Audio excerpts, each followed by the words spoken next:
जो आजकल के युवा मन में बैठाए हुए हैं कि 6 महीना में किसी तरह इधर से उधर से या नोट्स से या अन्य सोर्स से पढ़कर हम 6 महीने में खुद को तैयार कर लेंगे एग्जाम के लायक। तो मैं बस यही जानना तो चाहता हूं सर कि आपके नज़रिए से कितना समय सटीक रहता होगा सर इस एग्जाम के लिए। मतलब मेरी राय आज के लिए है कि बच्चों को कॉलेज के सेकंड ईयर में तैयारी शुरू करनी चाहिए, अगर इस फील्ड में आना है तो। आने नहीं तो बात अलग है। और जब कोई बच्चा कॉलेज के सेकंड ईयर में आता है उसकी उम्र आमतौर पे 18-19 के आसपास होती है। अगर उस उम्र में शुरू करे तो मेरी सलाह ये है कि 2 साल तक रोज केवल एक क्लास करनी है, उसे घर जाकर रिवाइज करना है, अपने नोट्स बनाने हैं, यानी कि 2.5 घंटे क्लास, 2.5 घंटे और 5 घंटे पढ़ते रहिए, बाकी कॉलेज अपना करते रहिए। तो 2 साल बाद क्या होगा, ग्रेजुएशन पूरी होते होते पूरा सिलेबस आपका अच्छे से तैयार हो चुका होगा। वो तो सबसे अच्छी तैयारी है। अब मान लीजिए आप ग्रेजुएशन कर चुके हैं और 21 साल के हो चुके हैं, अब जितना समय ज्यादा लगाएंगे आपका सिलेक्शन उतना ही लेट होता जाएगा। तो आपको ज्यादा समय खर्च नहीं करना चाहिए। उसका तरीका क्या है, आप एक दिन में 1 नहीं 2 क्लास करें।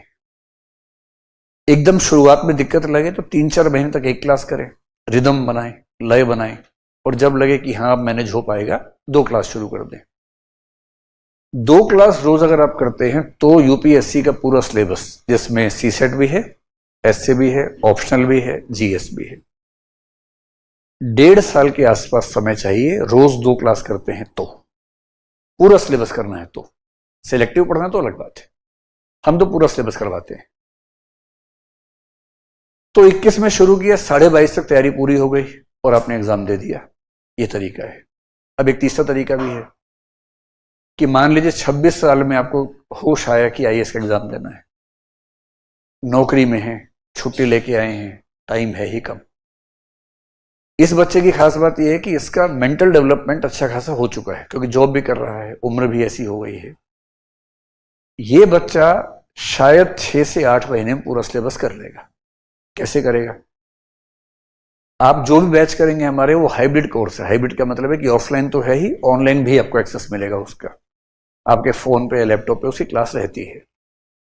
ये बच्चा क्या करेगा कि आईएएस के कोर्स में ऐसे सेगमेंट्स, अगर मान लिया 18 महीने का पूरा कोर्स है, कम से कम 6, 7, 8 महीने का ऐसा कंटेंट है जो आप ऑफलाइन नहीं भी करेंगे तो भी ऑनलाइन से काम चला सकते हैं। जैसे आईआर है। आईआर क्या होता है? इंटरनेशनल रिलेशंस है। एक तो हर साल चेंज हो जाता है।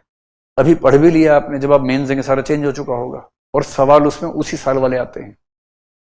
वर्ल्ड हिस्ट्री में 30 क्लास लगती हैं लगभग, और वर्ल्ड हिस्ट्री से पिछले 4 साल में केवल 1 सवाल आया है। 3 साल तो आया ही नहीं और 1 साल केवल 1 सवाल आया है। तो 19 साल के बच्चे को मैं ये कहूंगा कि वर्ल्ड हिस्ट्री ध्यान से पढ़ो, क्योंकि वर्ल्ड हिस्ट्री पढ़ने से आईआर समझना आसान हो जाता है। पर 26 साल वाले से मैं कहूंगा कि वर्ल्ड हिस्ट्री छोड़ दो। केवल प्रीलिम्स और मेंस के बीच में मेंटरशिप टीम के लोग आपको 10 क्वेश्चन देंगे, उनको रटना, 1 दिन में वर्ल्ड हिस्ट्री खत्म आपकी। तब हम उस तरीके से काम करेंगे मेंटरशिप में। तो जब आपकी उम्र ज्यादा है, समय कम है, तो हाँ 6 से 9 महीने, 10 महीने में सिलेबस कवर हो सकता है, रोज 2 क्लास करके, कभी कभी 3 क्लास करके, कुछ सेगमेंट्स को छोड़ के, कुछ को प्रीलिम्स और मेंस में शॉर्टकट में काम करके। ये तरीका होता है। लेकिन ये उनके लिए है जिनकी 2-3 ट्रेन निकल चुकी हैं, चौथी ट्रेन में बैठ रहे हैं। जो 19 की उम्र में सही ट्रेन में बैठ गए हैं, उनको ये सब नहीं करना है। उनको शांति से 2 साल तक रोज 1 क्लास करके कॉलेज के साथ तैयारी करनी चाहिए। ठीक है। एक बात और है कि आप दिल्ली गए, पैसे की दिक्कत है, रहने में ज्यादा दिक्कत है, तो दिन में 3-3 क्लास करके सारे नोट्स बनाए, घर पे आ गए, और जब किसी क्लास में दिक्कत हुई, ऑनलाइन तो है ही आपके पास वो क्लास, ऑनलाइन देख के रिवाइज कर लिया उसको। ये भी एक तरीका है। पर अगर आपका बौद्धिक विकास अगर उतना नहीं हो, जैसे 18-19 साल में बच्चा बहुत मैच्योर नहीं होता है, शुरुआत कर रहा होता है, वो दिन में 2 क्लास करे, 3 क्लास करे, ये ठीक नहीं। 21-22 की उम्र वाले 2 क्लास कर लें, 26 की उम्र वाले 3 क्लास कर लें, जिनके पास टाइम वैसे भी कम है। ऐसा एक रास्ता निकालना चाहिए।